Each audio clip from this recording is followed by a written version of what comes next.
or a China with all kinds of regulations.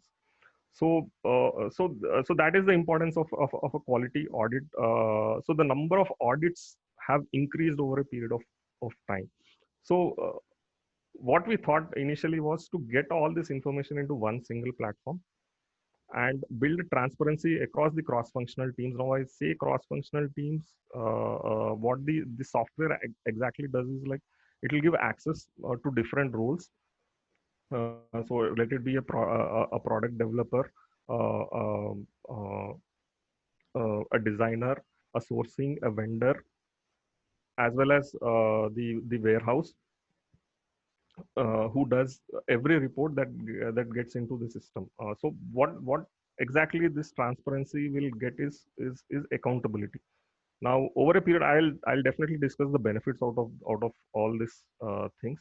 So once the accountability was built in, uh, the whole system became much more faster and flexible within the organization. So what very important thing is now we are talking about a very important term called safety. Now this distance quality management or remote auditing is very important with the current generation, though the thought process was built in 2 years back. But going forward, post COVID, this remote auditing is going to be the most reliable tool now. Tool in the sense like digitization is going to be the way forward. So what exactly it does is transparency among the manufacturers. I'm not talking about a buying as a field here, but I'm talking about the manufacturing processes who who have to make those reports and the processes intact within their organization so that we collaborate with them, and this through the networking we can have an access to all these reports, which is primarily a trust based factor, which is going to be a go forward scenario. Now what we realized over a period of time is analytics is some of my favorite subject, and one of the key thing is we had lot of data. Now earlier all these manual reports were getting like 6 months old, we throw it off, or either some of the data was in Excel, fine, we could have access, or if some employee leaves, we don't have access to that data. Now this software is a cloud based, which I will take you through in the coming minutes, anyways. So once this data is there, the data is something which I call is as a crude oil basically. Now, the more you refine, you get a kerosene, petrol, or a gasoline. The more I refine, I get into more analytics. So this was the huge information base, and this can be converted to a monetary benefit, and it's how you guys analyze your data basically. So we had first thing, we got all the data on one single platform. Second thing, we could integrate with so many with our current systems. And very challenging thing was, are all vendors on board with this particular thing? So the Blue Cactus team helped in our thought process. We functionally laid down all the systems logics for all the processes that were there as a industry norms, and then we have rolled it out. We have trained the people and got all this data into one single platform. So this was a long term vision, and it really took almost like we are into the second year, and I could see a lot of huge sea of change of business. And I really see post COVID this would be a real driving force basically. So coming back to a very important thing on the ROI and the benefits, I personally feel ROI for all this mobile apps or digitization is all about data now. Data, how smart you are analyzing the data and get a quick action on all these things, how we take it forward becomes the ROI basically. I can jot it down to a monetary benefit, but I for the presentation I just put it on. So we have scheduled plans. I can definitely say that it is much more organized manner in terms of allocation of the QAs to various fields. He knows what exactly he knows prior going to an audit. He knows that a GPT and FPT what analysis in what way the reports have been filled up. So all this on his mobile app, he has got a repository of data, basically, right from his technical specifications, a spec sheet, a strike off, um, different kinds of approvals. So everything is on one click of uh, data he gets. Now, I typically see the traceability is also one key factor. Now, how quick I can trace back if I get a faulty complaint 6 months down the line, how quick I can trace back the data basically without any fudging, or I don't say that we really do it in the industry, but I'm saying how quick can we retrieve the data back. So it's just a click of a button that I get the complete history of that style, who has approved, what strike off has went, when was the production started, how much quantity was cut, how many interims a particular on that particular style were conducted, inline, finals, was the OCR done or not, was the debranding done or not. So everything on a one single click of download, we can get all the data back and we can share it with different stakeholders. Basically, it's not only sharing, everybody are on the same boat, so everybody knows what happened on this. So this becomes more and more responsible, and as well as being more transparent. That's the way how the buyers would be looking at I mean, and in the current scenario. Now, reduce of duplication, which I talked about, data analytics, and I would also talk that a lot of AI can go into the data analytics, which we are working upon now. AI, I can say that if a vendor is more empowered, I mean, if the quality rate of that particular vendor is good, now we go for an empowerment. We need not send a QA over there. He can release the goods on a self audit. And I definitely see that if a particular product, I see that the the fabric component, the FPT GPT, is consistently uh, okay with certain X vendor, the system itself will tell that the GPT FPT report is not required for this style. We can go ahead with this particular thing. Similarly, we have geotagged the QS, not to see where exactly they are traveling. We could exactly know which all locations have been covered and what is was the travel time period for the QA, and we could get some analysis out of that geotagging mechanism. So all this will obviously lead to a large reduction of resources. Now we are doing multiple options with the same set of QA. So this improves the performance and a well measured workload of any QA basically. So I can broadly say that there are far more benefits which I would be happy to take in the questionnaire.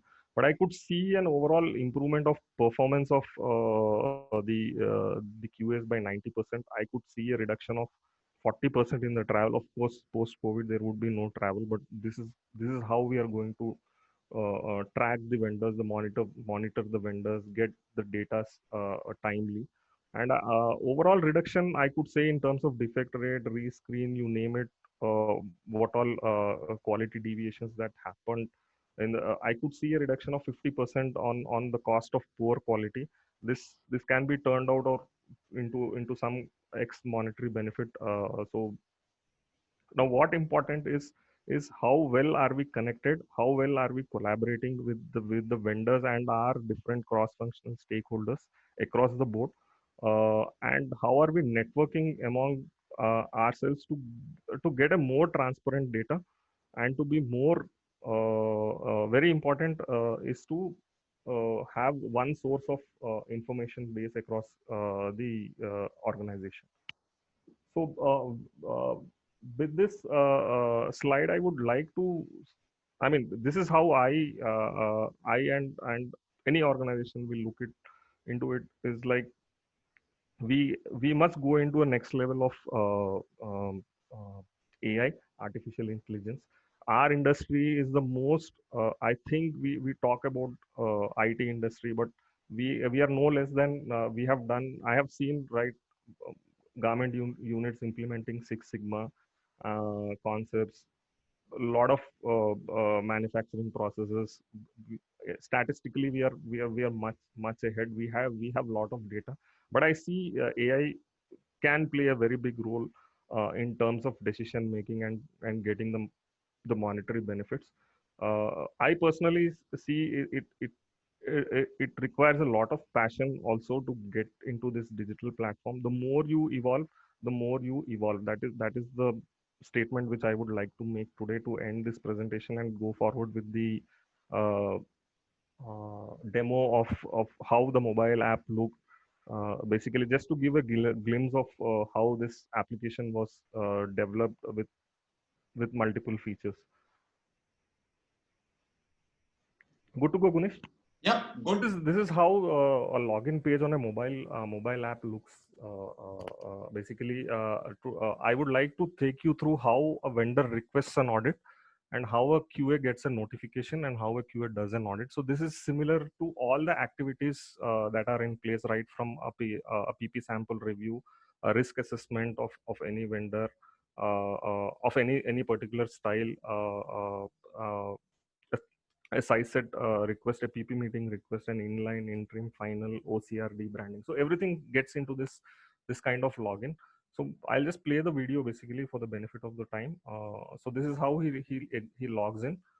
Uh, and this is the page schedule page that gets onto a mobile app for a QA. So he will come to know basically all the activities. Like if you scroll down, there's the multiple activities like the risk assessment, OCR, debranding, a PP sample. So based on this, he can vendor can schedule an audit. On the schedule button, if he clicks on the schedule button, he can schedule an audit, and he can pick up a style. He can pick up his sub factory, and he can pick up as a preferred time and a date for this audit for any of the particular activity which I have earlier mentioned. And once he selects this and he submits, so he gets this because this is an integrated system, all the information will get at one click. So he will schedule and he will submit this report, this inspection on his mobile app.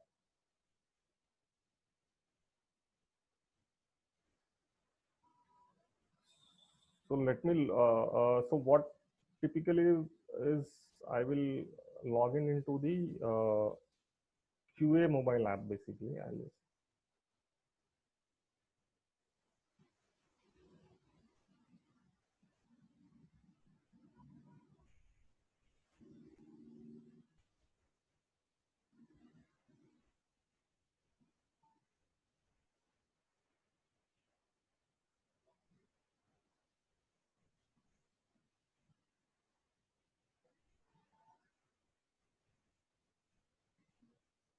So the QA logs in. This is how the QAs will get the notification. Basically, at the top corner, you have the notification button. He'll get the notifications as per the required schedule list. So this is how the inspection card would be looking at it. So the inspection card would have different activities for the QA to know what is the last activity of that particular. Suppose it is in finishing, and he suppose it is in cutting, and he and a vendor requested for a final audit. So there are, so what we have done is there are a lot of logics and algorithms that were earlier built into the system. It can be customized at different levels. So we have put in certain hard constraints and certain soft constraints to run the software, as well as the to have certain SOPs. Now what I technically see is while coding onto the system, we were actually building up SOPs where a vendor cannot skip a certain process. Now, if he skips a process, the next process will not allow him to do. So this is how we technically built all the codings as per our requirement, as per the our requirement, or as per the client's requirement, so that we will come to know if any overruling or any bypassing of this particular activities are actually happening. So these are some of the milestones what we have built in into the system. Earlier case, I used to not have a control. Now I can ask a vendor to send an email. Now with this process, what we have built is we have completely eliminated the process of emailing any of this activities. Everything is on mobile app. Everything has to be entered into instead of typing and sending an email, you do all the activities inside the system. So that itself becomes the history of that particular step. So now you can see these buttons abort, reschedule. So the QA, based on his work schedule, he can reschedule it. The notification goes back to the sourcing as well as the vendor. And if an audit is been offered and he goes for an audit, there's an audit abort also. Basically, he can abort the audit. So then, I can track what all deviations that happens in the entire supply chain. So this is how the whole software has been built. I'm just briefing some of the things.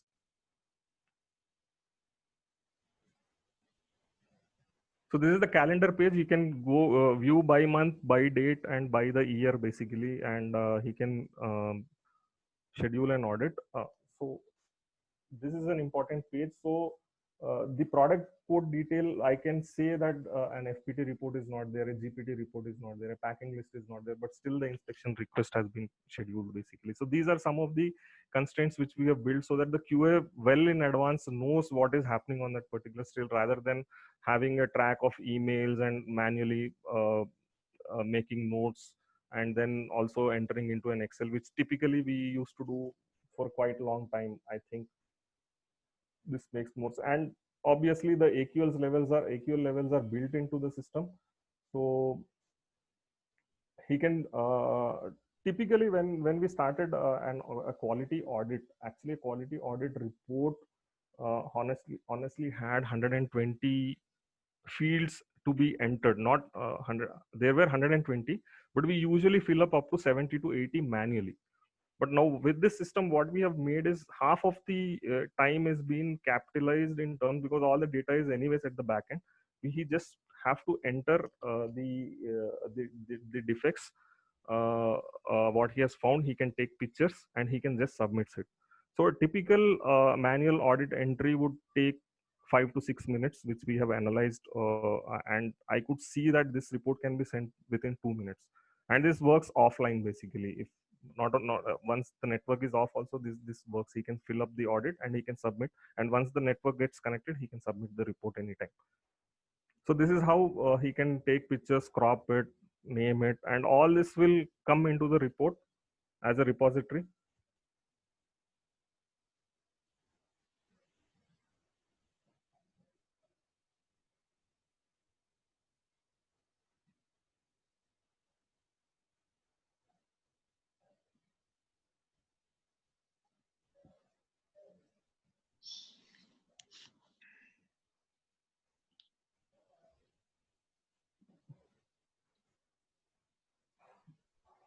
So he can edit the defects basically to highlight what kind of defects that were logged in.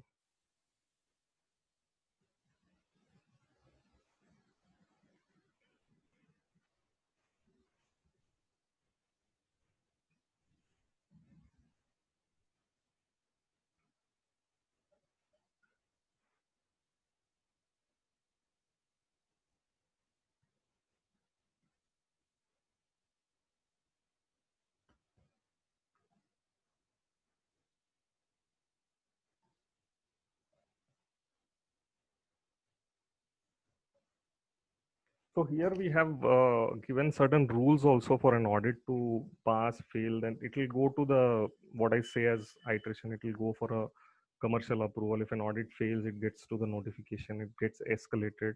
The notification goes to level if some corrective action has to be submitted. So all these things are well built into the system basically.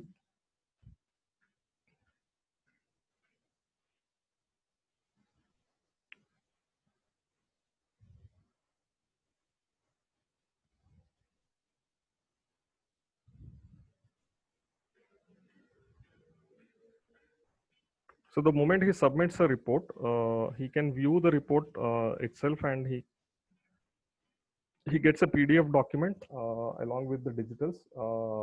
He analyzes whether it's a pass, fail, and this gets uploaded into the repository basically.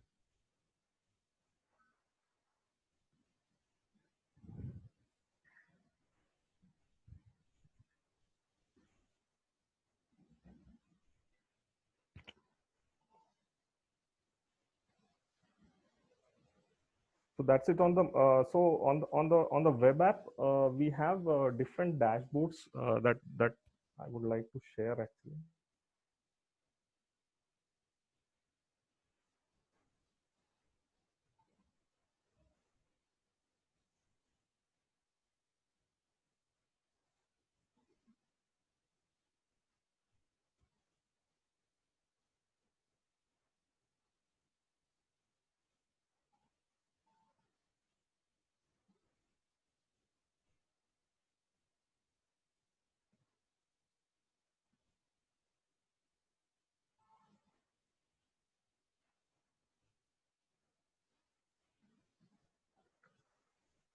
So this is one of a kind of quality dashboards which can be derived out of this, like how what is the order type, how many options, quantities.